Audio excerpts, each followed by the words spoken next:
Hi student, good morning. How are you? Teach for class third. हम लोग अब तक लेसन सेकंड पढ़ रहे हैं। लेसन सेकंड में हम लोगों ने वर्ड के बारे में पढ़ा। अब आज हम लोग मात्रा के बारे में पढ़ेंगे कि मात्रा क्या है, मात्रा किसे कहते हैं। तो व्यंजनों के साथ जुड़ने पर स्वरों का रूप बदल जाता है, इन्हें मात्रा कहते हैं। कहने का मतलब है कि स्वरों का बदला हुआ स्वरूप ही मात्रा कहलाता है। जैसे देखिए, स्वर आ है, आ की कोई मात्रा नहीं है। आ की मात्रा एक खड़ी पाई जो दिया गया है, ए आ की मात्रा है।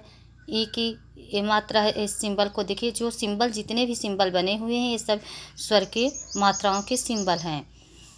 तो इस प्रकार से हमारे स्वरों का जब स्वरूप बदलता है तो उसी वह मात्रा का रूप ले लेता है, जिसे हम व्यंजनों के साथ अलग अलग रूपों में प्रयोग करते हैं। कुछ इम्पॉर्टेंट पॉइंट हैं, आइए हम लोग जानें।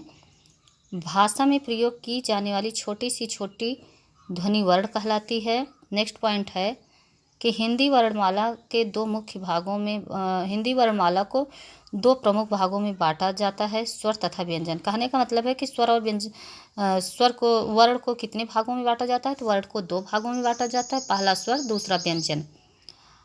अंक आह को आयोगवाह कहते हैं।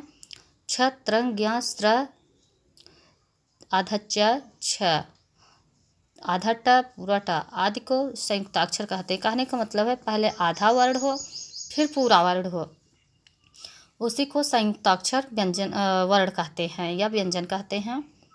आ ज तथा फ आगत ध्वनियाँ और ड तथा ढ विकसित वर्ण कहलाते हैं। हिंदी वर्णमाला में 10 मात्राएं होती हैं। आ स्वर की मात्रा नहीं होती है।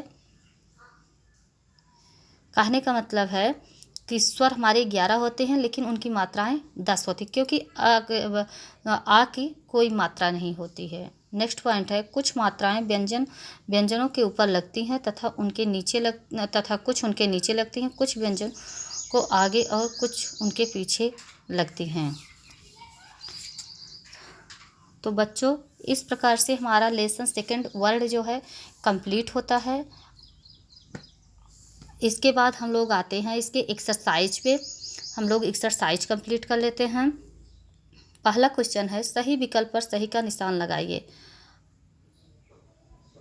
अंक का है, इसमें 3 पॉइंट दिए गए हैं, इसमें से जो करेक्ट आंसर होगा उसी पे हमें सही का निशान लगाना है।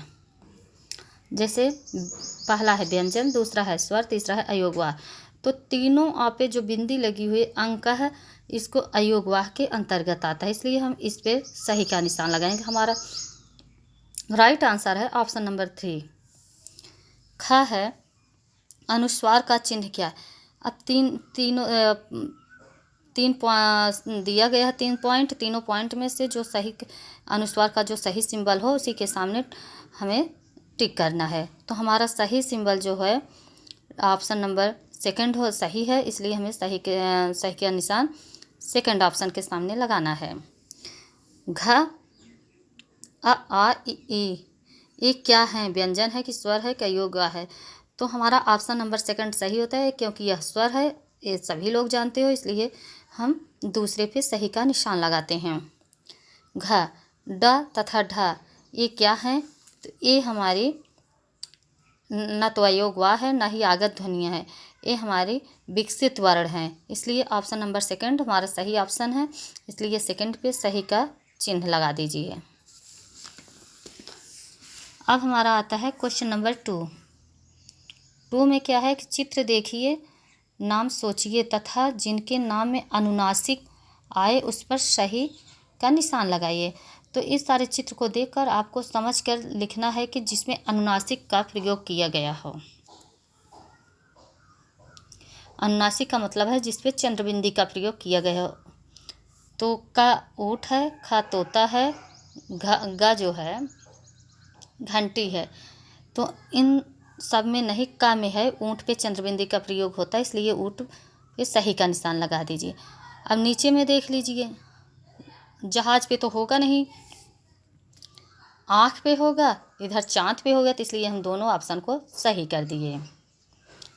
फिर क्वेश्चन नंबर 3, बीच में लिखे शब्द के अनुसार सही उत्तर वाले गोले पर सही का निशान लगाइए। देखिए का में क्या है, ये स्वर, बीच में स्वर लिखा गया। स्वर क्या है, स्वर 11 होते हैं कि स्वर एक ही होता है? नहीं, स्वर एक नहीं होता, इसलिए सही आंसर ए है। स्वर 11 होते हैं, इसलिए इस गोले पर सही का निशान लगा दीजिए। दूसरे में दिया है व्यंजन। अब व्यंजन क्या है, देखो, व्यंजन स्वर के साथ ही लिखे जाते हैं या व्यंजन स्वर के बिना भी लिखे जा सकते हैं? नहीं, व्यंजन स्वर के साथ लिखे जा, इसलिए हम इस पर टिक करेंगे पहले पे। गा में वर्ण पॉइंट है, वर्ण क्या है, तो वर्ण व्यंजन को कहते हैं? नहीं, वर्ण अक्षर को कहते हैं, इसलिए हम इस पर सही का निशान लगाएंगे। घ, प्रत्येक ध्वनि वर्ण है? नहीं, प्रत्येक ध्वनि वर्ण नहीं होती है, इसलिए भाषा की ध्वनि वर्ण है। हाँ, ये सही है, हम इस पर सही का निशान लगाएंगे। बच्चों, इस प्रकार से हमारा लेसन सेकंड कंप्लीट होता है। आप लोग इसे लर्न और रीड एंड लर्न कर लेना और कंप्लीट कर लेना, एक्सरसाइज को कंप्लीट कर लेना। इसके बाद हम लोग अगले लेसन में मिलते हैं। Thank you.